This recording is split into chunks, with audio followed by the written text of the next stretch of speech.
Et bonjour à tous mes petits castors, bienvenue sur la chaîne de Gizat Magic. Il y a une carte dont j'aimerais que nous débattions aujourd'hui. Bien. Cette carte, on en avait très vite fait parler il y a 1 mois et demi, 2 mois, là, lorsqu'on analysait les cartes de Final Fantasy. On va parler de communion avec les castors. Je trouve que... Alors, je l'ai pas encore essayé, je vais commencer à la mettre dans mes decks. Justement, on va parler un petit peu dans quel deck est-ce que ça peut trouver sa place selon moi. Bon, écoutez, c'est parti. Communion avec les castors, ça fait quoi? Pour un vert, c'est un rituel. Vous regardez les 3 cartes du dessus du deck. Vous révélez un artefact, une créature ou un terrain. On a le choix entre 3 types de cartes. Et on va voir que justement, c'est très bien d'avoir le choix entre ces 3 types de cartes-là. Tu la mets dans ta main, donc c'est pas une pioche. Tu la mets dans ta main. Bon. Y a pas le mot-clé pioche. Et tu mets le reste en dessous de ton deck. Bon. Alors, il y a 1 mois et demi, je vous avais dit, ouais, regardez, en fait, c'est un peu comme un brainstorm. Oui. Bon, c'est une analyse que je tiens toujours. C'est pas brainstorm, c'est beaucoup moins bien que brainstorm. Mais on est en vert. On est en vert, les gars. Donc, il existe une carte similaire, même 2 d'ailleurs, qui sont jouées. Donc on va les comparer tout de suite. Vous voyez, je suis sur Moxfield, j'ai préparé un petit truc. Donc évidemment, la carte qui était jouée, c'est... La carte qui est similaire et qui est jouée, c'est Once Upon a Time. Voilà, qui est là. Tu peux l'afficher s'il te plaît, merci. Once Upon a Time. Alors, d'ailleurs, ça a été débanni en moderne il n'y a pas longtemps, mais en commandeur, on y a droit. Donc ça coûte 2 seulement si c'est la première carte de la partie que tu joues, c'est gratuit. Donc c'est incroyable. Petite différence, c'est un éphémère, alors que l'autre, la communion avec les castors, c'est un rituel. Bon. Évidemment, c'est mieux d'avoir un éphémère, mais on va voir que pour un mana vert, en fait, on s'en fout un peu. Tu regardes les 5 premières, tu peux mettre une créature ou un terrain dans ta main, le reste en dessous. Bon, là, il n'y a pas artefact, mais c'est une carte gratuite, et donc c'est incroyable. Et même si tu la joues pas gratuitement, tu la joues pour 2 plus tard dans la partie, et en vert plus tard dans la partie, tu as largement assez de mana pour faire ça. Donc, ça déboîte. Oui, c'est joué, mais c'est joué parce que c'est gratuit en fait. Et il y a une autre carte qui fait un peu un truc similaire qui est jouée, c'est Ancient Stirrings. Mais c'est joué, mais pas pour les mêmes raisons. Donc c'est joué notamment dans Eldrazi ou dans Azusa. Pour 1, tu regardes les 5 premières de ton deck. Tu peux révéler une créature incolore parmi elles. Tu la mets dans ta main, tu mets le reste en dessous. Ok. Donc là, pour 1, tu as la vision sur 5 cartes, mais tu ne peux jouer que... Tu ne peux révéler qu'une créature incolore.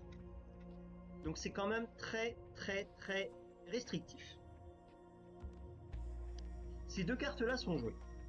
Alors maintenant, on a d'autres cartes similaires, mais qui elles ne sont pas jouées. À savoir, je vais commencer par...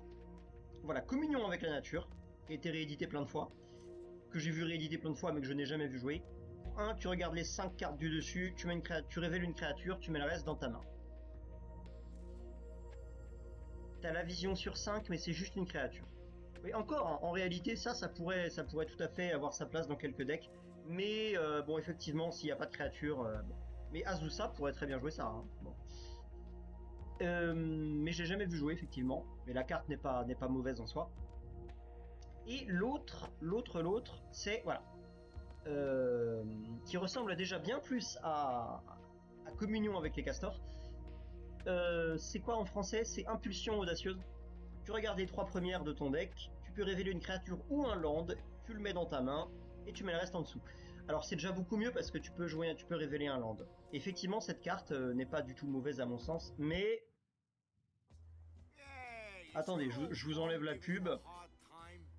Voilà. Voilà, je vous remets l'OST de Mirror Edge. Voilà, c'est le... Je vous mettrai dans la description, hein, parce que la musique est cool. Donc voilà, Adventurus Impulse, là. Je l'ai jamais vu jouer. Et je pense que le fait que Communion avec les castors qui est là propose un artefact, eh bien, est très intéressant et fait que tu peux vouloir le jouer et que Adventurous Impulse n'est pas jouable. Là où Commune with Nature, qui ne prend que 1 mana et qui te révèle 5 cartes, si tu as un deck full créature, oui, tu peux complètement jouer ça. Là où ça, bah putain, seulement 3 cartes, c'est quand même assez peu. C'est quand même assez peu. Mais si t'as un deck full créature, oui, t'as envie de jouer ça en fait aussi. Franchement, je comprends pas pourquoi. Bon. Si, je comprends un peu, c'est parce que t'as 100 cartes dans ton deck Commander et que t'as envie de jouer une bonne bête à la place. Mais est-ce que c'est le bon calcul? Eh bah, pas si sûr, pas si sûr. Ou tu préfères jouer un elfe à mana pour 1. Oui, je comprends, je comprends. Mais vous allez voir, on va creuser un petit peu le débat juste après. Sachant que je vous ai quand même mis Communion avec les dieux, qui est une carte de Theros. C'est la variante qui... alors cette fois ça coûte 2, donc il faut vraiment pouvoir le jouer dans un deck spécifique, parce que tu peux aller chercher une créature ou un enchantement, et tu mets le reste dans ton graveyard. J'ai décidé de vous parler de cette carte aujourd'hui parce que depuis récemment, on a quand même parlé des sagas. Il va y avoir notamment pas mal de cartes sagas là, avec Final Fantasy. Et on pourrait tout à fait jouer Communion avec les dieux. Qui ne me semble pas ridicule du tout. Donc, voilà. Si vous ne connaissiez pas la carte, je crois pas qu'elle a eu beaucoup de rééditions. Donc, là voilà. Donc l'idée c'est quoi? Moi je comparais ça avec Brainstorm là, voilà, c'est ça. C'est la version illustration alternative de Final Fantasy. Bon, tu pioches 3 cartes. Brainstorm c'est beaucoup mieux parce que tu pioches des cartes. En plus tu es en bleu. Tu as envie d'être dans le gain de ressources, dans avoir beaucoup de ressources différentes, pour avoir beaucoup de choix pour répondre à ce que ton adversaire va proposer. Tu as envie d'être dans la réponse et dans la polyvalence de ta réponse. C'est pour ça que tu as envie de pouvoir jouer des éphémères, parce que tu as envie de pouvoir répondre à ce que ton adversaire fait. Et donc tu aimes bien jouer des Consider, des Brainstorm, des Tchouk Tchouk Tchouk. Non, ça c'est un rituel, c'est des rituels aussi. Bon, il y a Option aussi qui est un rituel, mais qui est devenu un peu obsolète, mais qui est un... Bon. Mais t'aimes bien répondre. Et c'est la différence avec le vert, c'est qu'en vert, tu n'es pas un joueur passif ou répondant, tu es un joueur très très actif au contraire. Tu as envie de dicter le ton de la partie, tu as envie d'avoir du mana et de proposer des menaces, de proposer des cartes, de proposer des trucs. Et c'est pour ça que le fait que tu joues un sort puisque c'est un sort de pioche en fait, même si c'est pas une pioche à proprement parler, mais tu pioches, c'est pour ça que selon moi tu as envie de jouer un sort à 1 qui va te donner une bonne créature ou au moins un terrain. Ou, dans le cas justement de communion avec les castors, un artefact. C'est très important. Tiens, je vais prendre un exemple récent. Là, depuis quelques jours, depuis un mois et demi d'ailleurs, il y a Ureni, Ureni of the Unwritten, voilà cette carte-là. Là. C'est le nouveau dragon, là, le nouveau dragon du préco. Et ben dans un deck comme ça, que j'ai build, mais je prends cet exemple-là parce qu'il est récent et que vous le voyez sûrement jouer à vos tables de jeu. Dans un deck comme ça, tu as envie de ramper. Tu peux tout à fait considérer que jouer communion avec les castors, et ben en fait c'est quelque chose qui va être similaire, je vous la remets, quelque chose qui va être similaire à jouer un elfe taurin. Parce qu'en fait, bon, c'est moins fort que de jouer un elfe taurin, mais tu peux aller chercher tous les cailloux à mana du jeu que tu peux jouer tour 2, tous les arcane signet et les pierres de Guermont, etc. Et donc tu peux augmenter drastiquement tes chances de toucher ton caillou à mana du tour 2 et de pouvoir le jouer sur ton tour 2. Et c'est pour ça que le fait de pouvoir aller chercher un artefact à ton tour 1, c'est génial. Je trouve que ça change tout. Ça change tout, ça change tout. Bon, et puis tu donnes l'info à ton adversaire de ce que tu vas chercher, mais je crois que tu t'en fiches un peu parce que de toute façon, tu as envie d'être actif en vert, et que si ton adversaire a des réponses et que vous êtes en duel, bon bah de toute façon il mettra sa réponse s'il en a une. Et que au pire tu peux le bait en allant chercher un truc menaçant, en le jouant, il va se faire contrer et ça se trouve t'as une autre réponse dans ta main. En fait, enfin t'as une autre menace dans ta main, pardon. C'est comme ça qu'il faut voir le truc, je pense. Parce que j'ai eu ce débat-là hier dans mon groupe de joueurs avec un joueur qui ne joue presque que du bleu dans tous ses decks. Et bah, il disait ouais, c'est pas un... Il avait des bons arguments, hein. Ses arguments c'était ouais, mais c'est pas un éphémère. Ton adversaire sait ce que tu vas chercher, donc tu vas savoir comment répondre. Et mais oui, mais ce à quoi j'ai répondu, oui, c'est vrai. Mais est-ce que tu penses pas un peu trop comme un joueur de bleu et de contrôle, et pas comme un joueur de vert? Parce que ce mec-là n'est pas du tout un joueur de vert. C'est pour ça que je trouve ça très bien, Commune with Beavers. Vraiment très très bien. Je vais pas considérer que c'est comme un elfe, mais c'est similaire. Dans une optique de rampe, ou d'aller chercher une... Je trouve ça vraiment très bien. Donc, qu'est-ce que j'avais mis à côté? J'avais mis Seed of Hope, là, voilà, qui était, juste pour vous montrer un exemple de carte qui n'était pas suffisante du tout. Voilà, ce truc-là, là, c'est alors celui-là, c'est un instant, pour le coup. Mais tu n'as que la vision sur 2 cartes. C'est-à-dire tu meules 2 cartes, puis tu mets un permanent depuis ton cimetière dans ta main et tu gagnes 2 points de vie. C'est pas mauvais! C'est pas mauvais! C'est pas fort! Et ça, typiquement, c'est un deck où t'as peut-être pas envie de le jouer tour 1, ou alors même si tu le joues plus tard dans la partie, dans le bon deck, dans un deck où t'as un deck Golgari par exemple, ou un deck Dredge, ou un deck ce que tu veux, je trouve que Seed of Hope n'est pas mauvais du tout. Mais en fait, je suis en train juste de regarder les options les options de pioche en mono vert en fait. C'est un peu ça cette vidéo. Donc là, on a ça. Donc Commune with Beavers, je trouve que c'est très bien. Alors dans quel deck est-ce qu'on peut avoir envie... Oula, qu'est-ce que je fais? Voilà. Dans quel deck est-ce qu'on peut avoir envie de jouer ça? On peut tout à fait avoir envie de jouer ça dans Finn, par exemple. Finn the Fang Bearer. The Fang Bearer, voilà, celui-là. Là. Je sais que Finn, ça a du succès en duel. Un 3 pour 2. Bon bah, Finn est un deck qui a besoin d'aller chercher des cartes avec le contact mortel. Et bah, au lieu de jouer, je sais pas, une carte X ou Y, vous jouez commune avec Beavers, et vous allez chercher une carte avec le contact mortel, ou au moins un land, et vous filtrez, bon, etc.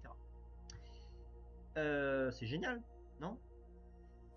Il y a des decks comme ça qui ont envie d'aller chercher des créatures parce qu'ils ont besoin de leurs créatures pour gagner. Donc là, pour 1, vous allez chercher une créature. Je trouve ça très cool.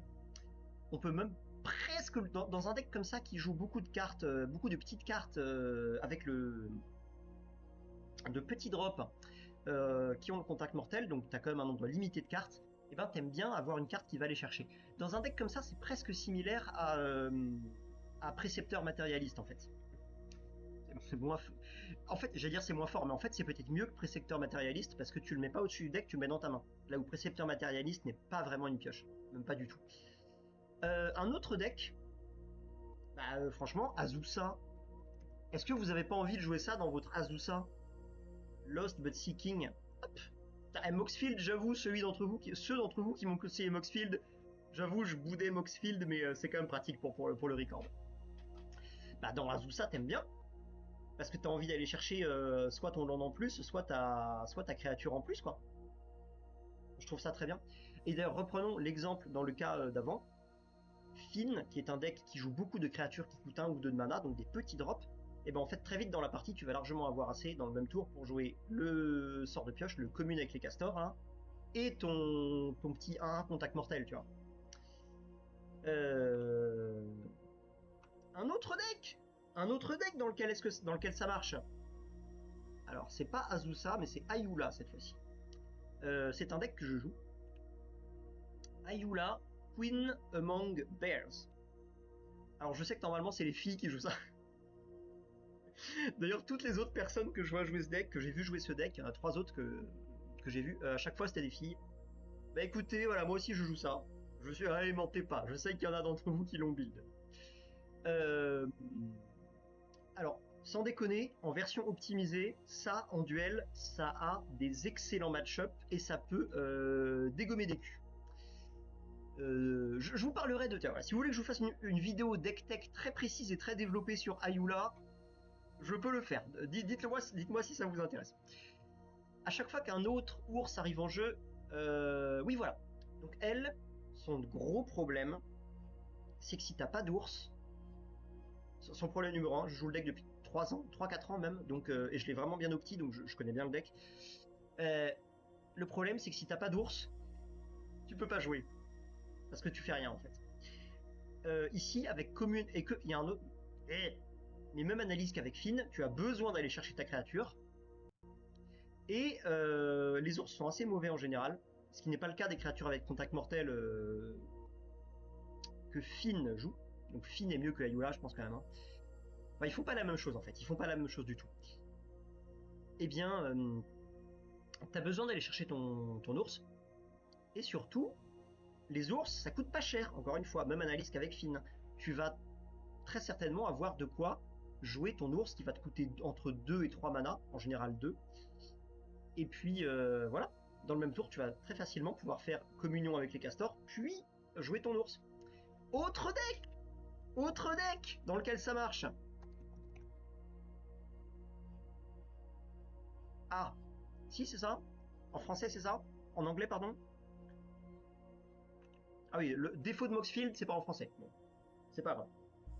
Attendez, je refais ma queue de cheval. Dans Sirfaren, bon c'est du mono vert. Pareil, c'est le même calcul. Sirfaren quand il attaque, tu as besoin, tu peux faire un truc avec une autre créature. Là, j'ai jamais joué ça, mais j'avais un pote qui le jouait à l'époque. Voilà, une autre créature attaquante à +6/+6. Bon, bah là, tu pourrais tout à fait imaginer aller chercher n'importe quelle créature verte avec la célérité. Je pense à Vangelian, je pense à putain, le Geist de Racine. Bon, je pense évidemment Bête de Quête. Et puis sinon, ben n'importe quelle bonne créature verte en fait. N'importe quelle. Tu vas chercher ton elfe, tu vas chercher en fait, tu vas chercher n'importe quoi. Et puis dans Sirfaren, ça a peut-être moins sa place, pour le coup. Mais c'est quand même pas mauvais. En mono vert, t'as une option de pioche pour 1. Tu vas chercher un truc. Ta carte se remplace. C'est cool. Ah, Sirfaren. Bah dans Sirfaren, tu peux tout à fait aller chercher... Tiens, j'ai une nouvelle analyse à vous proposer. Tu peux tout à fait aller chercher... Je pense que des decks comme ça, t'as envie de jouer des épées, peut-être. Des épées de festin et de famine, ou peut-être des épées d'eau et de feu. Et bah avec communion avec les castors, contrairement à toutes les autres cartes dont on a parlé juste avant, tu peux aller chercher ton épée. Dans un deck vert aggro comme ça, tu peux le faire. Trop bien. Ce qui fait que tu peux le jouer dans les decks Sigarda par exemple, ou dans les decks Voltron qui ont envie de jouer ça. Bref, ça déboîte. Ça déboîte. Voilà, je vois qu'on est presque à 18 minutes. Je vais pas faire une vidéo de plus de 20 minutes juste pour vous parler de communion avec les castors. Putain. Ah, enculé. Mais voilà. J'espère... Écoutez, j'espère que vous êtes convaincus. Franchement, la carte est géniale, non? Cette petite commune là, est-ce que c'est pas la meilleure commune du set? Bon écoutez, le débat est ouvert, et parce que j'ai pas encore essayé la carte. Donc tout ce que je fais là c'est de la théorie, mais je pense que c'est très bien. Écoutez, je vais pas dépasser les 20 minutes, je vous souhaite un bon jeu, je vous souhaite une bonne communion avec les castors, et voilà, si vous jouez la carte, s'il vous plaît, laissez-moi un petit... Dites-moi si ça fait le taf ou pas. Et puis voilà, moi je vais me mettre à la jouer, puis je vous dirai dans les prochaines vidéos si ça fait le taf ou pas aussi. Mais en théorie, ça fait le taf. Voilà, bien meilleur et bien plus versatile qu'on ne le croit, je pense. Allez, je vous fais des gros bisous. C'était Gizat Magic, à plus les castors.